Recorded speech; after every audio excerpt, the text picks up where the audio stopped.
আমার অন্য কোনো পরিচয় নেই, আমার একমাত্রই পরিচয়, সেটি আমি হলাম তোমার চরণের দাস। আমি মাটির কোনো বড় নেতা নই, আমি হলাম গৌর গোবিন্দের চরণের দাস। যেমন বলেছিল ভক্ত সুদামা, যেমন বলেছিল ভক্ত প্রহ্লাদ, যেমন বলেছিল ভক্ত ধ্রুব, আজকে তাদের নামটা বাবা ইতিহাসের পাতায় উঠে গেল। আমাদের নাম কেন উঠল না? আমাদের তো কিছু রকম, তাহলে নামটা কেন উঠল না? এটাই হলো বিষয়। ঠাকুর রামকৃষ্ণ পরমহংসদেব কি ছিল তা? পরনে একটা সাদা ধুতি আর কাঁধে একটা ছেঁড়া গামছা, জগৎ জোড়া নাম হয়ে গেল তা। যার একটা বাণী বাবা আমাদের মনে করলে আমাদের জীবনটাই ধন্য হয়ে যায়। তাই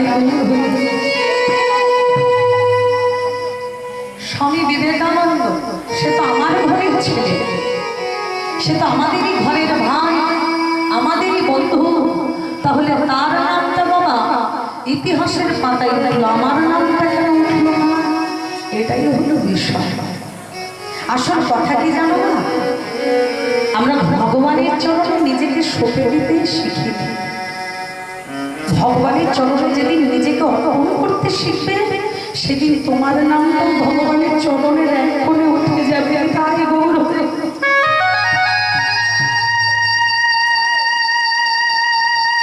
জানবে, সেই দিন তোমার দেওয়া হয়ে গেছে। যেদিন নিজেকে দাস বলে গ্রহণ করতে পারবে, সেদিন তোমার সব দেওয়া হয়ে যাবে। তাই কবি রবীন্দ্রনাথ ঠাকুরের ভাষায় বলে উঠল, হে প্রভু তোমারি